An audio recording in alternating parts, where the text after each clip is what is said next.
নারায়ণগঞ্জে চাঁদা না দেওয়ায় একটা ফ্যাক্টরিকে বন্ধ করে দেওয়া হয়েছে। এই ফ্যাক্টরিতে জিআই পাইপ তৈরি হয়।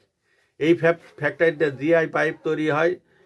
তাকে এই ফ্যাক্টরির মালিককে 1.5 কোটি টাকা চাঁদা ধার্য করেছে। মালিক তাকে 10 লাখ টাকা দিছিল, কিন্তু কোনোভাবেও সে কথা শোনেনি। এবং তারা তো 1.5 কোটি টাকা চাঁদা দাবি করেছে এবং প্রতি মাসে তারপরে 1 লাখ টাকা তাকে চাঁদা দিতে হবে। এই জিআই পাইপটা তো এই দেশেরই কাজে লাগে। এই জিআই পাইপ যদি এখানে তৈরি হয় তাহলে বিদেশ থেকে আমাদের আর পাইপ আনতে হবে না। দেখা যাচ্ছে যে ওই পরিমাণে পাইপ আর আনা লাগবে না।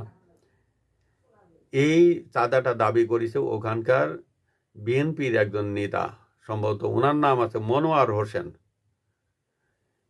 হোসেন এবং বিএনপি নেতা মাহফুজ। এরা এই ধরনের চাঁদাবাজি শুরু করেছে। এখন বিষয়টা হচ্ছে কি, এটা সরকারের খতিয়ে দেখা প্রয়োজন। এবং এই নারায়ণগঞ্জ এলাকাটা একটা সন্ত্রাস কবলিত এলাকা। এখানে বিভিন্ন সময় ক্রাইম হয়।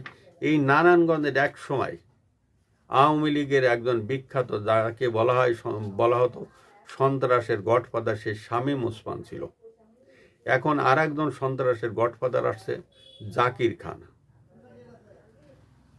কেউ কিন্তু আগায় নেই, একজন যায় একজন আসে। এই হচ্ছে নারায়ণগঞ্জের গল্প। সরকারের উচিত দ্রুত এইসব চাঁদাবাজদের বিরুদ্ধে পদক্ষেপ নেওয়া, না হলে বিএনপি সরকার বড় ধরনের একটা বিপদের ভিতর পড়বে, সাবেক আওয়ামী লীগ সরকারের মতো।